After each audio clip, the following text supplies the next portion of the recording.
Assalamualaikum warahmatullahi wabarakatuh. Perkenalkan saya Ezi Arnita dengan NIM 2524058. Saya dari kelas PTIK 1B. Baiklah, saya akan menjelaskan beberapa materi, di antaranya satu yaitu dasar komputer. Komputer adalah seperangkat alat elektronik yang bisa menerima masukan yang bisa kita sebut dengan input dan melakukan pengelolaan yang kita sebut dengan proses dan menghasilkan keluaran yaitu output, yang dimana keluarannya yaitu sebuah informasi. Komputer dapat digunakan untuk keperluan pribadi seperti mengetik, mengirim email, bermain game, menjelajahi web, dan masih banyak lagi kegunaan komputer. Adapun tujuan dari komputer yaitu membantu proses pengelolaan data dengan baik sehingga dapat menghasilkan informasi yang berguna bagi pengguna. Adapun manfaat komputer yaitu menyimpan data, mengelola data, membantu proses komunikasi dengan baik, membantu proses dalam pembuatan tugas, dan masih banyak lagi manfaat dari komputer yang dapat kita temui.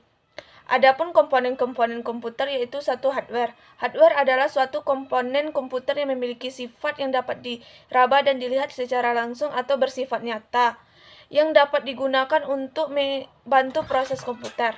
Adapun komponen-komponen dari hardware yaitu satu prosesor atau CPU yang bisa kita sebut dengan otak komputer, yang berfungsi untuk mengontrol semua fungsi dalam komputer dan melakukan operasi dalam komputer. 2. Memori atau RAM, yaitu penyimpanan sementara dari data yang sedang digunakan.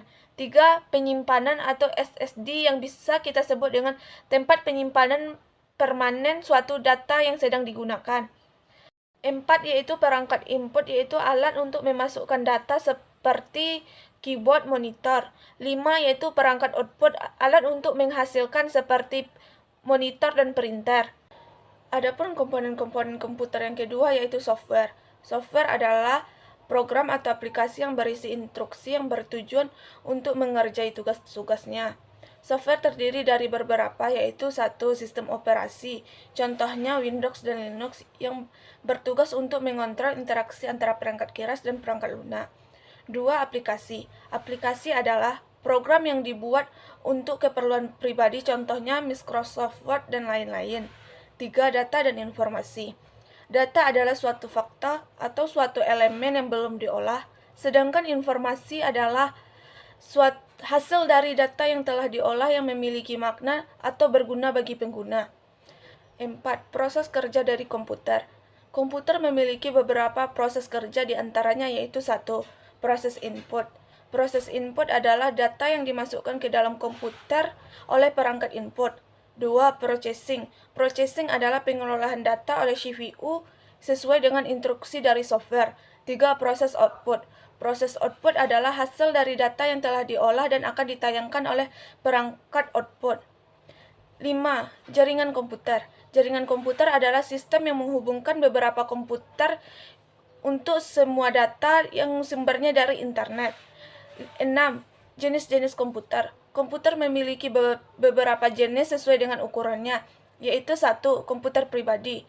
Komputer pribadi adalah komputer yang digunakan oleh individu untuk kepentingan umum. 2.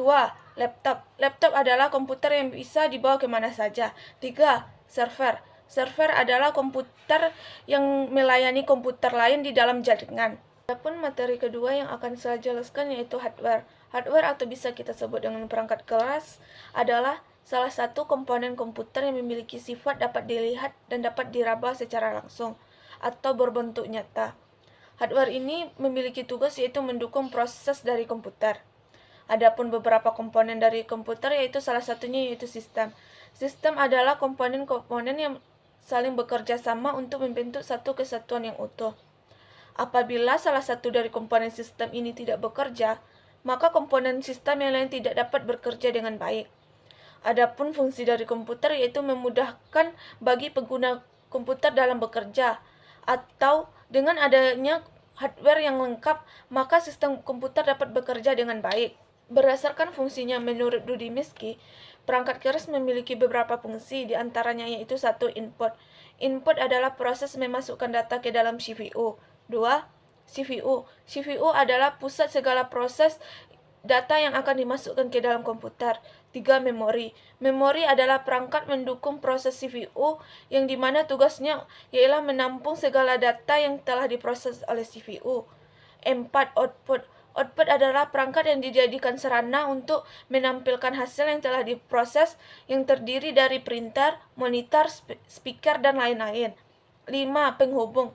Penghubung adalah perangkat yang menghubungkan antara CPU dengan perangkat input dan output. 4. Struktur hardware. Hardware memiliki beberapa struktur, di antaranya yaitu 1. Input atau perangkat masukan. Input atau perangkat masukan ini yaitu perangkat keras yang bertugas untuk memasukkan segala data ke dalam komputer. Yang data yang dimasukkan bisa terdiri dari gambar, audio, maupun teks. Yang terdiri dari input ini yaitu 1. Keyboard. Keyboard adalah perangkat yang memasukkan teks, yang cara penggunaannya yaitu menekan tombol-tombol yang ada pada keyboard. 2. Mouse. Mouse berfungsi untuk memindahkan kursor secara cepat. 3. Scanner. Scanner adalah berfungsi untuk mengopi gambar atau teks yang ada. 4. Mikrofon. Mikrofon berfungsi untuk menghasilkan atau merekam suara.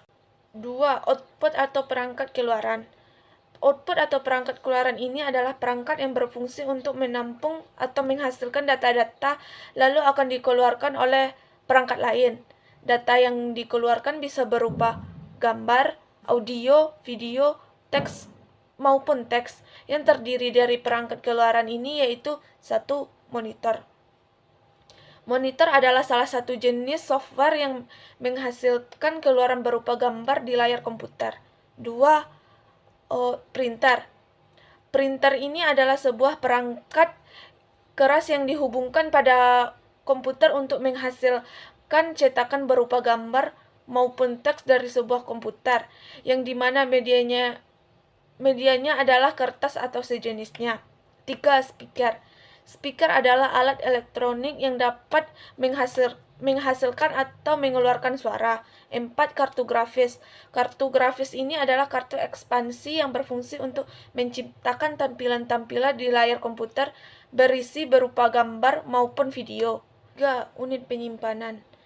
Unit penyimpanan ini adalah komponen untuk menyimpan data atau informasi pada komputer. Adapun yang terdiri dari unit penyimpanan ini adalah 1. Hard disk.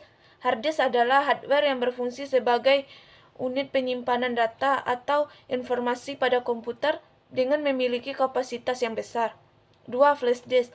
Flash disk merupakan alat penyimpanan data pada komputer, yang dimana flash disk memiliki konektor yaitu USB, dimana guna USB itu ialah untuk menghubungkan dengan komputer atau media lainnya. Pada umumnya, flash disk ini memiliki kapasitas penyimpanan yang kecil dibandingkan dengan hard disk. 3. Optical disk. Optical disk ini merupakan penyimpanan yang dapat dilihat atau dibaca oleh cahaya laser. Di sini saya akan menjelaskan materi ketiga yaitu software. Software memiliki nama lain yaitu perangkat lunak, yang dimana sifatnya sama dengan namanya yaitu perangkat lunak. Sifatnya berbeda dengan hardware atau perangkat keras. Jika hardware komponen-komponen yang dapat dilihat dan diraba secara langsung atau berbentuk nyata, maka software tidak dapat disentuh ataupun diraba secara langsung.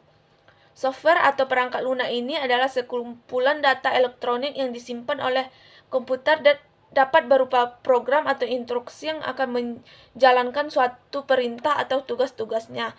Adapun beberapa contoh dari perangkat lunak ini yaitu 1. Perangkat lunak aplikasi. Perangkat lunak aplikasi ini misalnya Microsoft Word. 2. Sistem aplikasi, contohnya Windows 7, Linux. 3. Perangkat pengembangan perangkat lunak seperti komputer yang digunakan untuk bahasa pemrograman, baik pemrograman tingkat tinggi seperti Pascal dan bahasa pemrograman tingkat rendah yaitu bahasa rakitan. 4. Pengendalian perangkat lunak. Adapun pengendalian perangkat lunak yaitu penghubung antara perangkat lunak pembantu dengan komputer yang banyak digunakan di swalayan maupun digunakan di sekolah. 5. Perangkat lunak menetap seperti yang dipasang pada jam tangan digital dan alat pengendali jarak jauh. 6. Perangkat lunak bebas dan perangkat lunak sumber terbuka. 7. Perangkat lunak gratis dan 8. Perangkat lunak pengerusak.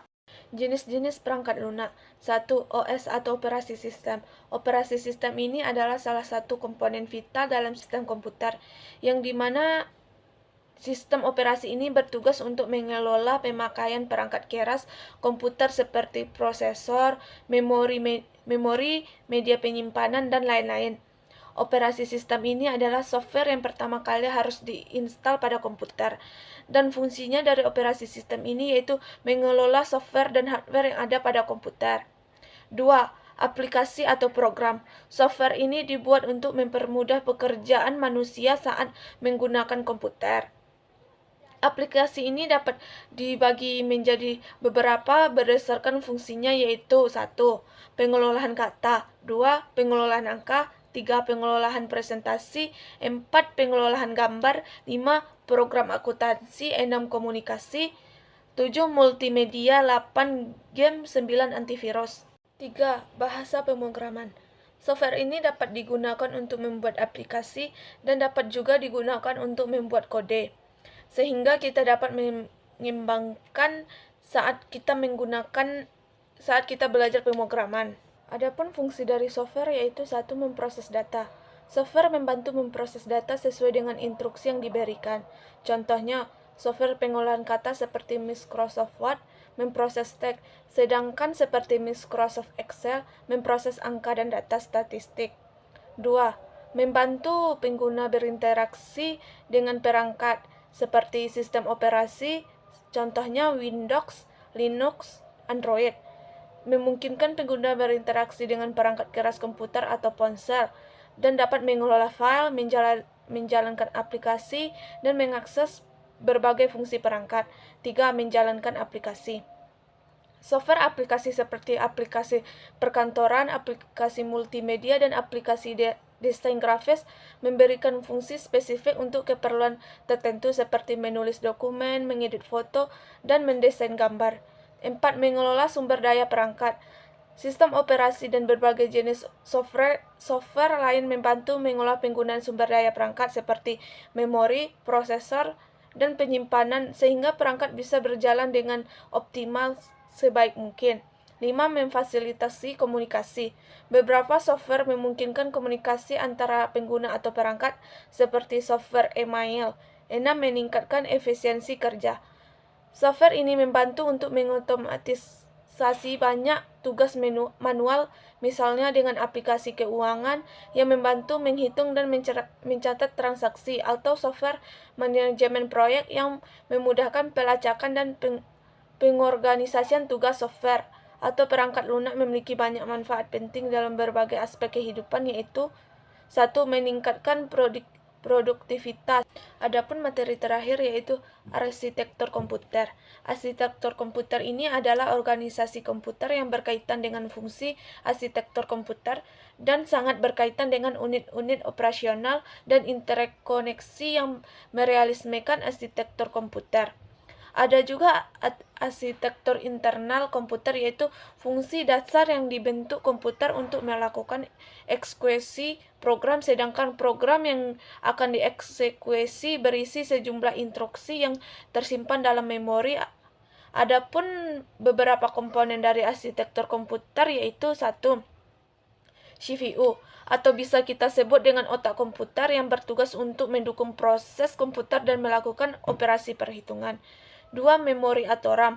Memori atau RAM ini adalah tempat penyimpanan sementara data yang sedang digunakan. 3. Input dan output. Input adalah proses memasukkan data ke dalam CPU yang mana terdiri dari keyboard, mouse, sedangkan output adalah perangkat yang menghasilkan keluaran seperti printer, monitor, dan lain-lain. 4. Bus system. Bus system ini adalah sistem penghubung semua komponen-komponen pada komputer di mana memungkinkan terjadi transfer data antara CPU, memori, dan perangkat I/O. 5. Arsitektur set system. Arsitektur set system ini merupakan sistem yang diperoleh oleh CPU dan bagaimana cara data diatur pada memori. 6. Sistem penyimpanan. Sistem ini merupakan perangkat penyimpanan permanen seperti hard disk, SSD yang digunakan untuk penyimpanan data besar. Adapun beberapa jenis arsitektur komputer yaitu arsitektur von Neumann dan arsitektur hardware, yang dimana mereka memiliki kelebihan dan kekurangan masing-masing. Adapun manfaat dari arsitektur komputer yaitu 1. Peningkatan kinerja. Dengan adanya arsitektur yang baik dapat meningkatkan kecepatan promosi data dan menjalankan interaksi dengan lebih efisien sehingga bisa meningkatkan kerja seluruh sistem. 2. Efisiensi energi. Dengan desain arsitektur yang maksimal dapat mengurangi konsumsi energi dalam pengembangan perangkat mobile dan sistem berskala besar. 3. Kemudahan pengembangan dan adanya arsitektur yang jelas dapat memudahkan pengembangan perangkat lunak dalam membentuk aplikasi dan mempercepat siklus pengembangan. 4. Skalabilitasi, yaitu dengan rancangan arsitektur yang baik dapat memungkinkan sistem untuk diperluas dengan menambah komponen-komponen tanpa mengurangi kinerja dari sistem. Adapun tujuan dari sistem komputer ini ialah 1. Mendefinisikan struktur sistem, 2. Membuat kinerja dan efisiensi, 3. Dapat mendukung berbagai jenis aplikasi seperti dari perangkat lunak dasar sampai aplikasi yang lebih spesifik. 4. Dapat mengembangkan teknologi baru. Dengan adanya komputer, kita dapat mengembangkan teknologi baru dalam proses data desain perangkat keras. Jenis-jenis arsitektur komputer. 1. SISD atau Single Instruksi Single Data merupakan jenis arsitektur komputer hasil dari rancangan von Neumann. Komputer ini hanya memiliki satu jenis prosesor saja dan model ini sering disebut dengan komputer tunggal. 2. SIMD atau Single Instruksi Multiple Data. Arsitektur ini berbeda dengan SISD. Jenis ini memiliki sejumlah prosesor dengan instruksi sama, tapi setiap prosesor mengolah data dengan berbeda. 3. MISD atau Multiple Instruksi Single Data komputer ini memiliki banyak prosesor dengan instruksi berbeda tetapi pengolahan datanya sama. Komputer ini merupakan kebalikan dari SIMD. 3. MIMD atau Multiple Instruksi Multiple Data. Komputer ini memiliki proses yang banyak dengan instruksi serta pengolahan data yang berbeda. Komputer ini juga bisa menjalankan aplikasi yang membutuhkan kinerja tinggi.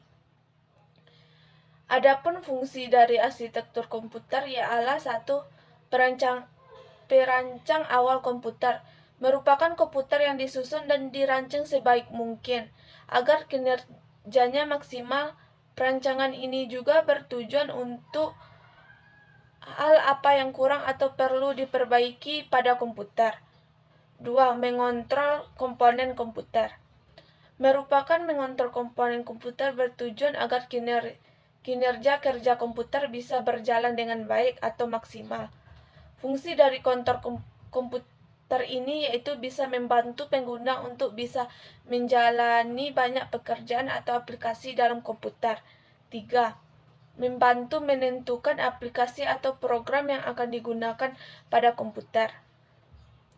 Arsitektur komputer ini dapat membantu kita untuk menentukan aplikasi atau program apa yang cocok dengan komputer kita, sehingga bisa disesuaikan dengan kebutuhan pengguna dan berjalan maksimal dalam komputer. Arsitektur komputer ini bisa dibagi menjadi 4 bagian utama, yaitu 1. ALU atau Arithmetic Logic Unit merupakan bagian dari mikroprosesor yang memiliki fungsi untuk melakukan hitungan aritmatika serta logika. Contoh hitungan aritmatika. Operasi dari aritmatika adalah penjumlahan dan pengurangan. 2. Control unit merupakan bagian dari komputer yang berfungsi untuk mengatur serta mengendalikan seluruh peralatan komputer. Dia juga mengatur pengelolaan data dalam komputer. 3. Memori. Memori merupakan media penyimpanan pada komputer. Tiap program dan data akan disimpan dalam komputer akan dimasukkan ke dalam memori ini. 4. Input dan output. Input dan output ini sering disebut dengan I/O, yang merupakan sistem pemrosesan dalam komputer. Input merupakan data yang diterima sistem, sedangkan output merupakan data yang dikirim sistem. Baiklah, sekian dari penjelasan dari materi saya. salah dan janggal saya mohon maaf. Saya akhiri dengan wabillahi taufiq wa hidayah. Wassalamualaikum warahmatullahi wabarakatuh.